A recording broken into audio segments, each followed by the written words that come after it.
Open Heart by the Dalai Lama.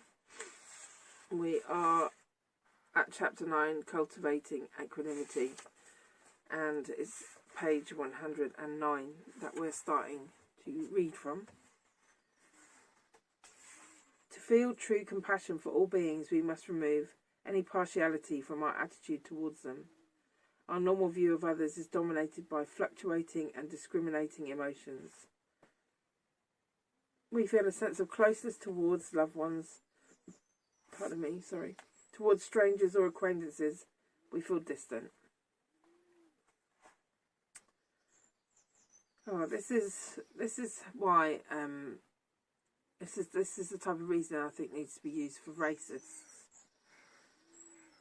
And then for those individuals whom we perceive as hostile, unfriendly or aloof, we feel aversion or contempt. The criterion for our classifying people as friends or enemies seems straightforward. If a person is close to us or has been kind to us, he or she is a friend. If a person has caused us difficulty or harm, he or she is a foe.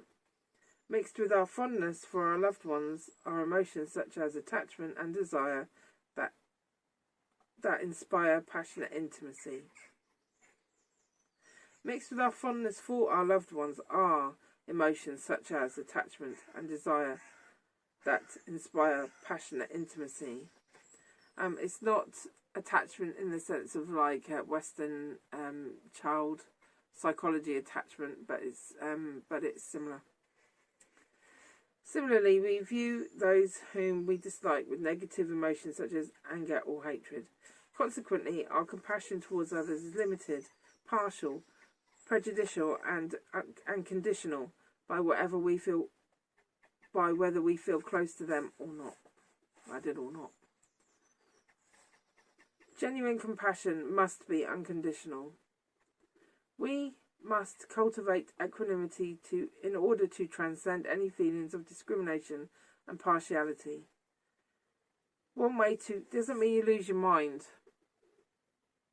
Compassion doesn't mean you become a doormat. It doesn't mean you become aware of why someone else is in pain and therefore their pain becomes more important than reason or common sense.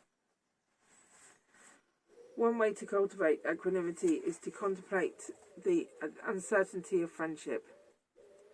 First, we must consider that there is no assurance that our close friend today will remain a friend forever. Similarly, we can imagine that our dislike for someone will not necessarily continue indefinitely. Such reflections diffuse our strong feelings of partiality, undermining our sense of immutability for our attachments. So, workplace is really good for this, isn't it? The first people you meet are often not the people you end up hanging out with. We can also reflect upon the negative consequences of our strong attachment to friends and hostility towards enemies. Our feelings for a friend or a loved one sometimes blind us to certain of his or her aspects. Our feelings for a friend or loved one sometimes blind us to certain aspects. We project a quality of absolute desirability, absolute infallibility upon that person. Then, when we see something contrary to our projections, we are stunned. We swing from the extreme of love and desire to disappointment, repulsion, and sometimes even anger. Even that sense of inner contentment and satisfaction in a relationship with someone we love can lead to disappointment, frustration, and hatred. Though strong emotions, like those of romantic love or righteous hatred, may feel profoundly compelling, their pleasure is fleeting. From a Buddhist point of view, it's far better not to be in the grip of such emotions in the first place. What are the repercussions of becoming overpowered by intense dislike? The Tibetan word for hatred, shidang, suggests hostility from the depths of one's heart. There is a certain irrationality in responding to injustice or harm with hostility. Our hatred has no physical effect on our enemies. It does not harm them. Rather, it is we who suffer the ill consequences of such overwhelming bitterness. It eats us from within, With anger, we slowly begin to lose our appetite, or not. Increase your appetite, in my case. We cannot sleep at night and often end up just rolling back and forth all night long. It affects us profoundly while our enemies continue along blissfully unaware of the state we have been reduced to. 5 minutes. Free of hatred or anger, we can respond to actions committed against us far more effectively.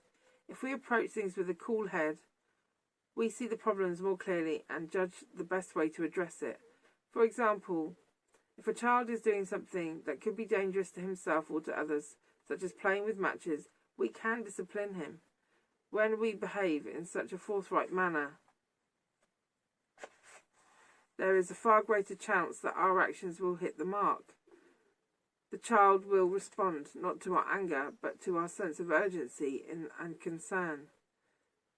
This is how we come to see that our true enemy is actually within us.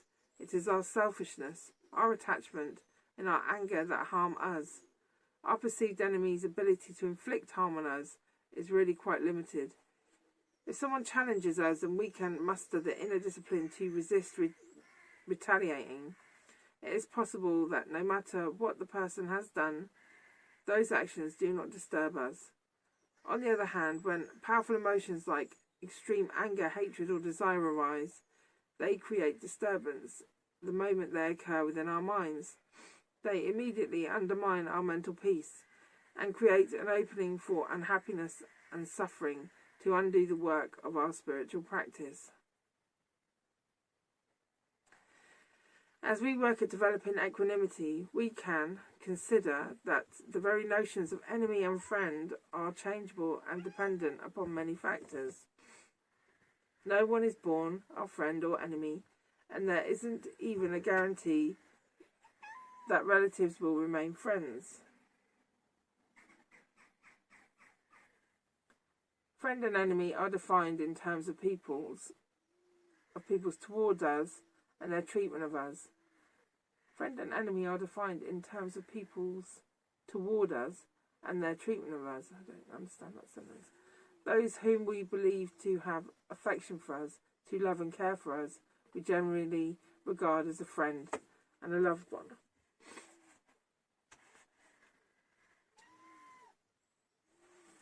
Just give me a second, Lama, I'll put your chair up. Those whom we believe to have ill will and harmful intentions towards us are our enemies. We therefore view people as friends or enemies based on our perception of thoughts and emotions they harbour towards us. That's really interesting. We therefore view people as friends or enemies based on our perception of the thoughts and emotions they harbour towards us. So nobody is essentially our friend or essentially our enemy, because it's all based on our perceptions. Well, for me, because I'm in quarantine, I'm not really seeing anybody, and I haven't really got anything to say to anyone. I'm not really reaching out to anyone, and it's quite easy for my mind to start believing that because no one's contacting me, or I'm very rarely hearing from people that there's somehow something going on, like they're annoyed with me or something. So perceptions are everything, really. Our perceptions of what's going on. Look, you're really doing my head in. We often confuse the actions of a person with the actual person. We confuse the actions of a person with the actual person. This habit leads us to conclude that because of a particular action or statement, a person is our enemy. Yet people are neutral. They are neither friend nor enemy. I have to think about that. Buddhist nor Christian, Chinese nor Tibetan. As a result of circumstances, the person we hold in our sights could change and become our closest friend. The thought, oh, you used to be so mean to me in the past, but now we are such good friends, is not inconceivable.